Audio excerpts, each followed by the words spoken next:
Où est-ce que je vois mes... Ah voilà, ça. Hop, c'est mieux comme ça. Alors, juste, je déclare mes conflits d'intérêts. Je n'ai pas de conflit avec l'industrie pharmaceutique sur ce sujet, mais je suis quand même spécialiste de médecine physique et réadaptation, ce qui constitue un conflit dans le domaine. Alors, si on essaie de faire le lien entre les études animales et la médecine physique et réadaptation, c'est un lien qui est ancien, qui est étroit, et qu'on va retrouver dans plein d'étapes. J'ai l'habitude de présenter, si vous voulez, l'efficacité de la réadaptation, de la rééducation dans la prise en charge de l'AVC, sous cette forme-là, en disant que je regarde des études depuis 1993, c'est la première analyse systématique que j'ai dû lire quand j'étais interne. J'en ai mis une là jusqu'en 2014, on pourra en mettre plein d'autres. La seule chose qui change, c'est que méthodologiquement, ça va quand même mieux au fil du temps, mais les conclusions sont constantes. Ça marche, ça améliore la marche, les activités de la vie quotidienne. Voilà, techniquement, il n'y a pas besoin. Et qu'est-ce qu'il faut? Une rééducation multidisciplinaire, intensive, débutée assez précocement et orientée vers la tâche. Une fois qu'on a dit ça, le niveau de preuve est assez élevé. Alors, il ne l'est pas par la qualité des études qui sont là. Il y a un élément fort qui est venu beaucoup renforcer ça, qui est ce premier papier qui avait été fait, enfin, c'est pas l'équipe a fait beaucoup de papiers, mais un papier central qui est un papier de Nudo, donc qui vient faire des lésions bien paramétrées dans l'aire de la main chez des singes, qui propose donc une prise en charge rééducative qui est de la thérapie induite par la contrainte, c'est-à-dire ils sont forcés à se servir de leur main déficitaire en bloquant la main saine. Et donc qu'est-ce qu'on constate? C'est bien, on constate que si vous ne faites pas ça, vous avez une perte des aires de représentation distale, mesurées avec une bonne méthodologie par de la stimulation corticale, alors que si vous forcez l'animal à se servir de sa main, vous voyez une augmentation de la surface des doigts et du poignet, au détriment du coude et de l'épaule, qui sont deux éléments qui ont tendance à envahir ce volet-là. Donc il définit le concept de use-dependent plasticity, c'est-à-dire d'une plasticité qui dépend de l'usage. Et donc c'est un élément fondamental dans la reconnaissance de la réadaptation après AVC. Alors on va remonter d'une parce que je crois qu'on va faire comme ça parce que sinon on ne va pas y arriver. Voilà. On va poser ça. Alors, à côté de ce modèle-là, il y a un second modèle que vous allez trouver chez l'animal, qui est le modèle de l'environnement enrichi. Qu'est-ce que c'est le modèle de l'environnement enrichi? C'est un modèle de plasticité cérébrale qui a été d'abord développé dans la plasticité développementale, c'est-à-dire le fait qu'après la naissance, on acquiert un certain nombre de fonctions. Donc il y a des gens qui ont mis des animaux tout seuls dans des cages ou des animaux à plusieurs dans des cages et qui ont montré que le développement se faisait mieux quand il y avait des relations sociales chez le rat, comme dans d'autres espèces animales, et qu'on pouvait constater des éléments neurologiques objectifs, de plus de synapses et plus d'éléments de ce type-là. Alors dans l'AVC, on a plusieurs modèles enrichis. On peut rajouter de l'activité physique, on peut rajouter du social avec plusieurs animaux dans la même cage, on peut faire du physique, du social et de l'exercice en ayant des éléments qui sont obligatoires, un peu forcés. On peut faire des cages dynamiques avec plusieurs étages, puis vous voyez carrément avec les toilettes en bas, enfin, l'appartement, le flat room du rat. Voilà. Donc c'est utilisé dans plusieurs modèles de maladies, les maladies neurodégénératives et l'AVC aussi. Petite remarque, si j'ai trouvé cette publication, ça m'a fait rigoler, donc c'était assez sympathique. Donc c'est des gens qui se sont intéressés à faire le parallèle entre les scores de testing de la patte avant chez le rat et du membre supérieur après AVC, et de montrer qu'il y avait un parallélisme dans l'évolution des scores et que donc ces éléments étaient relativement pertinents pour l'aspect transactionnel de ce volet-là. Et dans une revue qui n'est pas trop mal quand même, qui est Neuroréhabilitation et Neural Repair. Je pense que le fait que l'éditeur soit Nudo, Ralph Nudo a un peu joué dans cette affaire-là. Alors, ceci dit, une fois qu'on a dit ça, c'est un modèle qui marche plutôt bien. Donc vous voyez une publication par un groupe plutôt porteur, celui de Johansson, dans lequel on a fait 4 groupes, des gens qui sont seuls dans des cages, qu'on appelle déprivés. On a des coureurs, c'est-à-dire ils ont une roue pour aller courir. Et ensuite, il y a le volet social à 8 par cage, et il y en a qui ont l'environnement enrichi complet avec la roue, et 8 par cage, et un certain nombre d'exercices qu'on fait changer une fois par semaine. On vous explique bien, une fois par semaine, on change le type d'exercice qu'il peut y avoir pour garder la concentration de l'animal. Et donc, en fait, ce qu'on constate, c'est que l'amélioration la meilleure, c'est le volet social et enrichi, c'est-à-dire ces deux volets-là qui sont le plus efficaces. Donc là, c'est un test, vous voyez, c'est une poutre. Il faut traverser sur une poutre et on la fait tourner dans un sens ou dans l'autre. Donc il y a un sens où, vous voyez ici le sens de rotation de la poutre. Et vous avez à 3 tours par minute ou 10 tours par minute. Et vous voyez que c'est celui qui est tout seul qui vraiment performe le moins, c'est incapable de traverser la poutre. Alors que les autres, assez rapidement, retrouvent cette capacité, cette agilité-là. C'est corrélé aussi avec l'expression d'ARN messager du BDNF en proximité, alors pas à distance, mais en proximité de la lésion, ce qui témoigne que c'est un marqueur de synaptogénèse qui est important dans ce volet-là. Donc c'est assez intéressant d'avoir des éléments objectifs du fonctionnement neurologique, de la réorganisation après une lésion cérébrale quand on fait faire de l'activité à la fois sociale et de l'exercice. Après, il y a un groupe, donc je vous ai mis des gens qui sont Bernanski et Del Corbet, qui s'est beaucoup intéressé à ça. Donc vous voyez, lui, il a mis en place et tout de l'environnement enrichi avec les classiques, l'aspect social, plusieurs animaux, et puis un petit programme au Smarties de rééducation de la patte déficitaire chez le rat, et un test qui est un test d'évaluation par pelette. Alors vous voyez que chez le rat, on est obligé de faire des lésions assez conséquentes pour avoir un déficit qui perdure. Et puis il met des sujets dans un environnement enrichi où il les met seuls dans une cage. Et vous voyez que quand ils sont seuls dans une cage, il ne se passe quasiment rien. Alors que quand on les met dans un environnement enrichi, on a une amélioration. Bien sûr, ils ne reviennent pas à l'état de ceux qui sont le sham, qui n'ont pas eu de lésion, mais voilà, ça c'est l'autre côté, donc vous voyez, un petit déficit initial qui s'améliore au fil du temps, c'est-à-dire le côté non lésé, d'autant plus que chez le rat, il y a beaucoup de projections bilatérales au niveau encéphalique et médulaire surtout. Alors, c'est toujours le même groupe, hein, donc ils vont jusqu'à s'intéresser aux synapses, et donc, en fait, vous voyez, donc c'est pas extrêmement parlant comme ça sur une photo, mais ceux qui ont eu l'ischémie et l'environnement enrichi, ils ont quand même un profil synaptique autour de l'neurone qui est plus compétent que ceux qui ont eu ischémie et tout seul dans une cage, et voire même que ceux qui sont sham avec de l'enrichissement standard. Alors, il a exprimé ça par une mesure de la longueur dendritique, vous voyez, en cortical et en basal. Donc en cortical, c'est peu significatif. Par contre, ça allait beaucoup plus sur l'aspect basal au départ. Il a exprimé ça par la complexité de l'arbre. Donc vous voyez qu'il y a une différence significative au niveau basilaire dans l'ordre des bifurcations ou dans la distance par rapport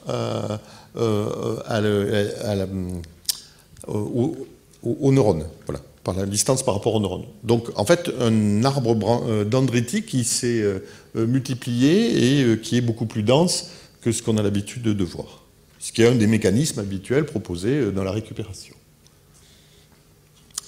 Le même groupe, hein, parce que vous avez toujours Dale Corbet, donc il est allé refaire quelque chose d'encore plus compliqué, donc il a mis les rats, donc bon, c'est un peu pâle, mais vous voyez qu'ils ont 3 étages, donc ils peuvent aller faire leur gym, ils ont l'endroit où ils dorment, les toilettes, enfin c'est l'appartement complet, on y rajoute des éléments sur le test des pelettes, on fait quelque chose d'assez intéressant, c'est d'aller regarder s'ils ont des synsynésies, des synergies, donc une des synergies c'est sur un test où on les met sur la patte avant, c'est de fléchir le coude et d'avancer l'épaule, qui est une synergie classique pathologique, ou est-ce qu'ils retirent carrément la patte lorsqu'on les met en appui.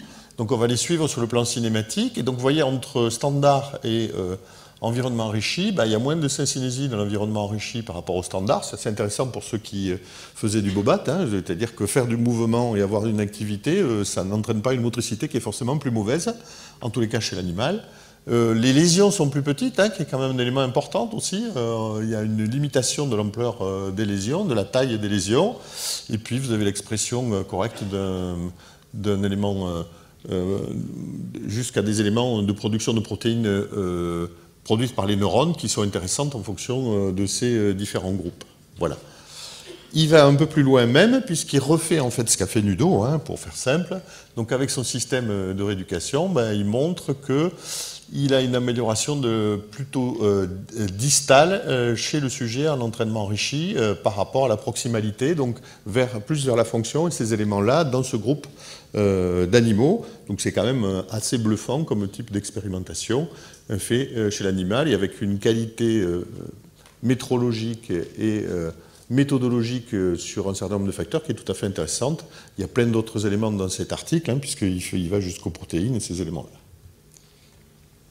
Donc ça, c'est un premier point sur la validation de la réadaptation. C'est quand même un élément qui, à un moment donné, les premiers papiers de Nudo et ceci sont un élément, c'est pas juste de l'occupationnel et de l'accompagnement de malades, mais il se passe vraiment quelque chose sur le plan physiologique et neurologique.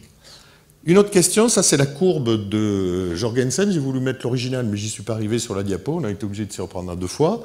C'est celle qui montre l'évolution du déficit moteur en fonction du temps. Donc comment c'est fait? C'est toutes les semaines, c'était un score, j'aime bien celle-là, elle est un peu ancienne, il y en a plein d'autres, mais elle était pas mal faite, et puis je l'aime bien. Donc on divise tous les scores qui étaient le Scandinavian Stroke Scale, qui est un équivalent du NIHSS chez les Scandinaves, qu'ils n'utilisent plus maintenant, puisqu'on fait de la NIHSS, mais ils le divisent par le score maximum pour chaque sujet. Donc c'est à quel moment un sujet atteint son score maximum. Donc ça a été une surprise en 1995 quand ce papier a été fait, c'est 3 mois. C'est court. Tout le monde nous passait les malades, nous disant dans 2 ans, il aura récupéré, il faut 2 ans pour récupérer, il y a toujours cette date de 2 ans, je ne sais pas pourquoi, je ne sais pas d'où elle vient celle-là, mais on l'a toujours. En fait, ce plan moteur, c'est 3 mois. Hein. Donc c'est assez rigoureux. Et donc à tel point qu'il y a des gens qui ont dit mais il doit y avoir un phénomène biologique, il y a quelque chose qui se passe, qui ressemble à ce qu'on revoit dans les fonctions physiologiques, par exemple la vision, la parole, il y a une espèce de fenêtre dans laquelle on peut faire les progrès et puis après c'est fini. Donc ça s'appelle une période critique, on a préféré dans le cas des AVC dire une période sensible où la plasticité est fortement boostée et favorisée. Donc ça c'est assez difficile à démontrer chez le sujet humain, mais le même groupe toujours, Bernanski et Corbett ont fait une expérimentation. Qu'est-ce qu'ils ont fait? Ils ont repris leur modèle et ils placent les sujets de manière retardée, soit à 5 jours, soit à 14 jours, soit à 30 jours.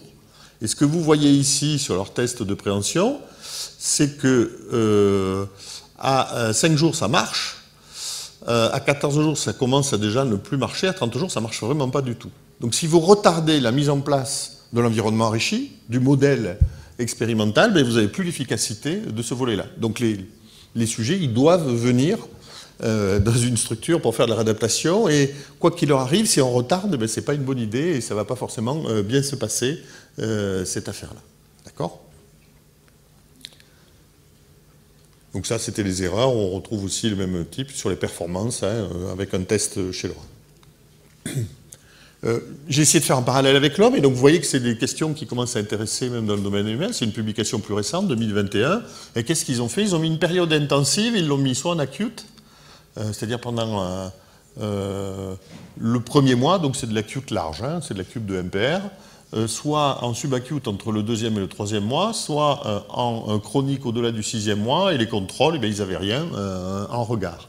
Et donc, qu'est-ce qu'ils montrent? Ils montrent une progression de la rate à 1 an qui est plus grande chez ceux quand on le fait dans la bonne période, c'est-à-dire en subacute. D'accord? Entre 2 et 3 mois. Et significativement supérieure par rapport aux autres. Par contre, leur illustration n'est pas très très bonne, je trouve, parce qu'elle ne montre pas vraiment cette différence-là. Alors, j'aime bien toujours prendre le côté opposé, parce que ça a un peu le même parallèle que tout à l'heure en réanimation des autoprophéties annoncées, c'est-à-dire qu'en général, dans la plupart des pays, on prend les gens sur une période de 3 mois, plus ou moins, de 1 à 3 mois. Donc c'est là qu'on leur propose une prise en charge intensive, donc voir qu'ils ne progressent pas au-delà, ça s'appelle une autoprophétie annoncée. Et donc vous commencez à voir quelques éléments de discordance. C'est la majorité des patients, c'est vrai, mais vous commencez à voir, je me suis pas mal intéressé à ce monsieur qui s'est occupé des patients qui ont continué à progresser au-delà du 3e mois dans la cohorte Oxvax, c'est-à-dire quand même plus de 1000 patients, il en a inclus 800 dans son essai, et il retrouve comme ça des patients, vous voyez, qui changent de ranking entre 3 mois et 6 mois. Donc c'est par là qu'on s'améliore, hein. Donc ils font -1, mais jusqu'à -2 de ranking, ce qui a quand même fait des grosses marches globalement, entre 3 mois et 1 an. Bon, ce qu'on peut reprocher, c'est que bien entendu, c'est peut-être pas de la déficience, c'est peut-être juste de l'adaptation à son handicap, mais quand même, sur un point, c'est quand même relativement important sur le rankin. Et puis derrière, il rajoute des données qui sont intéressantes, hein, qui sont si vous avez cette progression entre 3 mois et 1 an, ben vous avez plus de chances d'être en vie à 5 ans, vous avez moins de chances d'être institutionnalisé à 5 ans. Donc c'est quand même des données qui sont relativement intéressantes. Et vous pouvez retrouver des données où on retrouve quand même, c'est 28% en fait, j'ai oublié de vous dire, 28% des malades qui en fait ont une progression entre 3 mois et 1 an après l'accident vasculaire cérébral. Et donc il faut se méfier un peu, les moyennes, ça ne fait pas voir les minorités, et peut-être qu'on a quelque chose à faire dans ce domaine autour de ces malades. On en arrive au thème spécifique de ma présentation, qui était la période aiguë, parce que vous avez vu que la rééducation précoce, c'était entre 15 jours, une semaine à 15 jours, une semaine chez le rat, et chez l'homme, c'est plutôt entre une semaine et 3 mois, 15 jours et 3 mois, on va dire. Mais qu'est-ce qui se passe avant? Qu'est-ce qu'on peut faire avant? Ben avant, il y avait quand même un certain nombre de données, donc celle-ci, donc là aussi c'est un groupe assez connu avec Timothy Chalert d'Austin, qui s'est intéressé à mettre un plâtre du côté de la patte saine pour forcer l'usage, donc une thérapie induite par la contrainte, et donc très tôt ou de manière retardée. Et donc, quand c'est très tôt, ben, c'est pas bon vis-à-vis de l'usage, et ça a même un effet délétère à long terme. Et même quand on regarde le volume lésionnel, donc le volume du cerveau plutôt, là, ben vous voyez que quand on débute une rééducation trop précoce, ça a un aspect délétère sur ce modèle animal.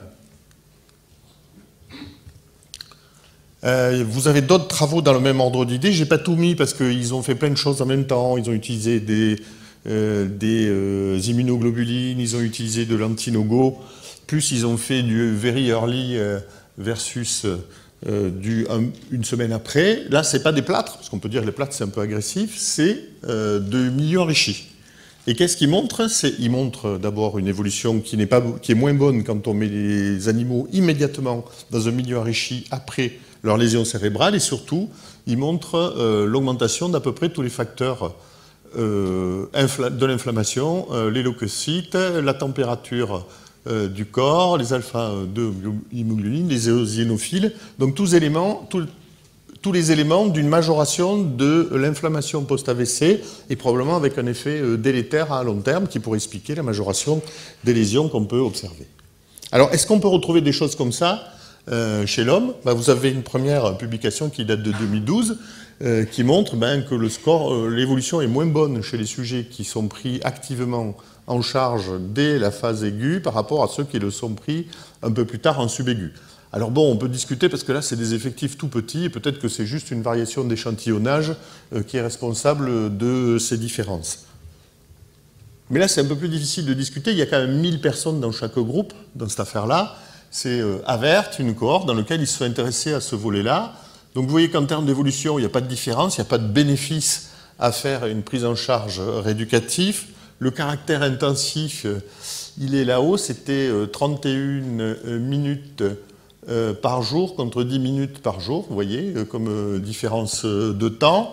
Et l'élément qui a rendu les choses, c'est que quand on regarde le pronostic, y compris en termes de décès, de la prise en charge de la première mobilisation, ben, c'est un caractère plutôt défavorable, plutôt en faveur des soins courants plutôt qu'en faveur de la mobilisation précoce. Donc il y a peut-être des éléments quand même où il faut être attentif dans les premiers temps, et en particulier avec des éléments inflammatoires auxquels il faut être attentif et peut-être pas se lancer dans une rééducation très intensive dès le début. Alors ceci dit, cet élément il est tempéré par d'autres travaux qui prennent en compte aussi la taille de la lésion. Donc sur des lésions, vous voyez, modérées, dans ce domaine-là, on met un plâtre soit en ipsilatéral, c'est-à-dire on met un plâtre sur la main déficitaire, ou on met un plâtre sur la patte déficitaire ou sur la patte saine. Et quand même, donc on compare tout ça, et en fait, où on a les plus gros effets délétères, c'est si on met le plâtre sur la patte déficitaire. Les autres ne sont pas statistiquement différents les uns des autres, et ils n'ont pas retrouvé la différence sur l'aspect lésionnel. Ils ont vérifié avec le test de la piscine qui était commun à tous les rats qu'il n'y avait pas de différence cognitive entre les différents animaux. Et par ailleurs, ils sont allés vérifier les aspects inflammatoires avec la température du corps et la sécrétion de corticostérone. Donc vous voyez qu'on fait des choses assez fines et on est capable de dire, c'est pas sûr, ça dépend de la taille de la lésion et de l'intensité de ce qu'on va proposer. Donc il y a une nuance effectivement en fonction de la taille de la lésion et de l'intensité de ce qu'on veut proposer. Ça rejoint ce qu'avait fait Alain. Alain Lielnik donc a fait un essai qui s'appelait AMOB. Et dans lequel, en fait, donc là, c'était pas mal, c'était 90 minutes par jour de rééducation, non, 45, donc, comme les autres, plus 45 minutes, donc 20 plus 45 minutes intensives, et il ne trouve pas d'effet délétère, il ne trouve pas d'effet positif non plus, mais il ne trouve pas d'effet délétère de cette affaire-là.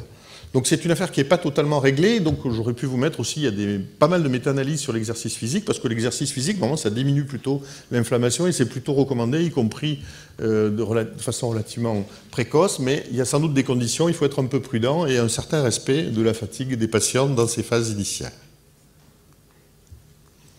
Alors si on fait une petite synthèse, la littérature de l'animal, elle est fondamentale, elle permet de faire des choses qu'on ne peut pas faire chez l'homme, elle donne des réponses et elle propose des choses qui sont tout à fait intéressantes, et cet aller-retour entre l'homme et l'animal est absolument indispensable, encore dans notre spécialité, peut-être qu'il y en a qui peuvent s'en passer, mais je crois que chez nous, il est important. Ce qu'on peut tirer comme conclusion, c'est que quand même, il vaut mieux respecter les 24-48 premières heures et pas être agressif. On a le droit d'asseoir les patients, de les lever, de faire ce genre de choses-là, mais pas beaucoup plus que ces éléments-là. C'est pas la peine de se lancer dans quelque chose d'intensif à ce stade-là. Il n'y a pas d'argument pour débuter une réadaptation intensive avant 7 jours. Et donc, ce qu'on vous propose, c'est qu'après 7 jours, vous les transférez dans les services de médecine physique et réadaptation, plutôt que de continuer la réadaptation en UNV, ce qui nous paraît beaucoup plus adapté. Par contre, il y a beaucoup d'arguments pour une réadaptation intensive pluridisciplinaire, coordonnée, orientée vers la tâche, entre 1 et 2 semaines. Et puis le dernier point, c'est que ce modèle de l'environnement enrichi, il vient relancer, et on commence à voir des papiers là-dessus, sur l'idée de faire la réadaptation, de la concevoir comme un environnement enrichi. Donc le moteur, ça on sait faire, je pense qu'il n'y a pas de problème. Le sensory, peut-être qu'on est un peu moins bon, il faut un peu plus le travailler. La cognition, il y a pas mal de choses qu'on sait faire, mais par contre, souvent dans les hôpitaux, on est un peu quiche, comme on dit chez moi, pour le côté social, réunir les patients, et donc sans doute les salles communes de soins, les lieux de rencontre entre patients et avec leurs familles sont des éléments fondamentaux pour la prise en charge de nos malades. J'ai fini. Merci beaucoup Philippe, c'était limpide, comme d'habitude, et tellement pédagogique, je suis fan. Est-ce qu'il y a des questions dans la salle? Oui.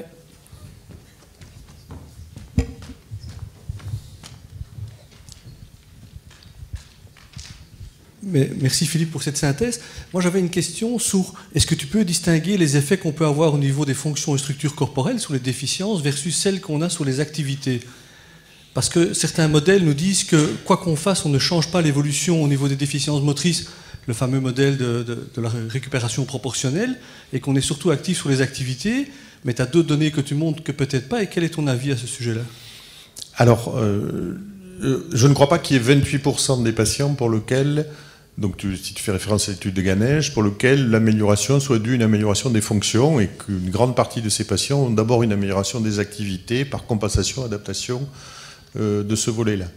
Alors néanmoins, les choses se sont télescopées, on va essayer de s'intéresser à ça. Je suis allé refaire ma littérature il n'y a pas très longtemps là-dessus. J'ai trouvé un gars que j'ai vu d'ailleurs, qui était à Kobe, à l'ISPRM, qui est un Israélien qui était venu présenter les améliorations du Fögelmeyer, cette fois-ci, chez des patients entre 18 et 44 mois après un AVC, avec des gens qui gagnaient plus de 10 points au fil du temps.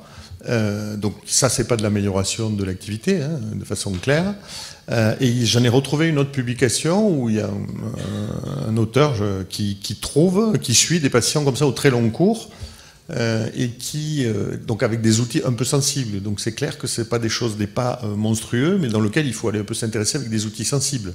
Donc déjà, voir avec Ganesh des progrès sur le rang 15, moi ça m'a stupéfait quand même, parce que c'est quand même un outil d'une sensibilité, on va dire, modeste. sans vouloir vexer la communauté neurologique, c'est quand même un outil avec une sensibilité qui est modeste.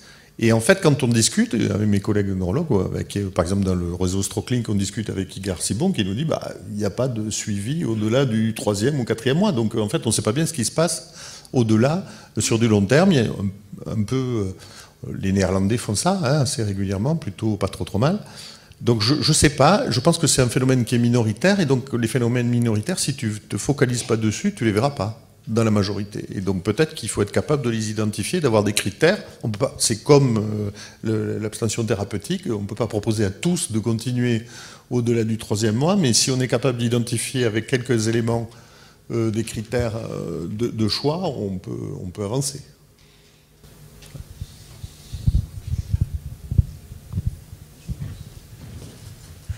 Juste une toute petite question avant de t'annoncer.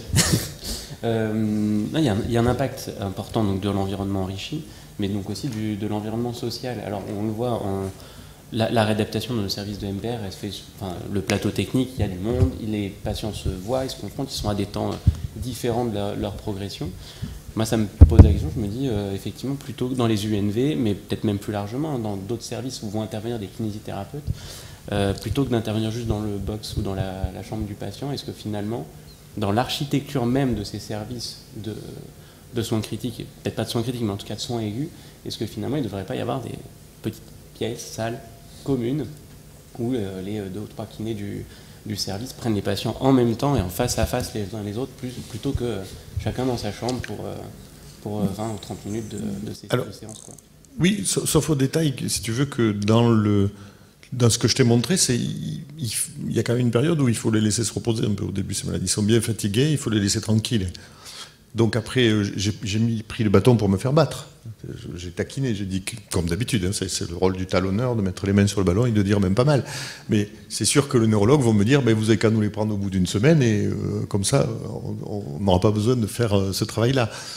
Mais normalement, c'est ce qui devrait se passer. C'est-à-dire qu'une semaine où on n'y va pas trop fort, on fait des soins de nursing normal, on les assied, on les laisse pas coucher, ça c'est une évidence, on fait ces éléments-là, et puis après on peut y aller. Et effectivement, moi je pense que déjà dans nos services, les lieux, donc la salle de kiné, je suis d'accord, mais je trouve que depuis 20 ans, on a toujours tendance, les chambres on les veut toutes seules, les gens ils veulent manger dans leur coin tout seuls, alors qu'au contraire, il faut mettre de la sociabilité dans cette affaire-là.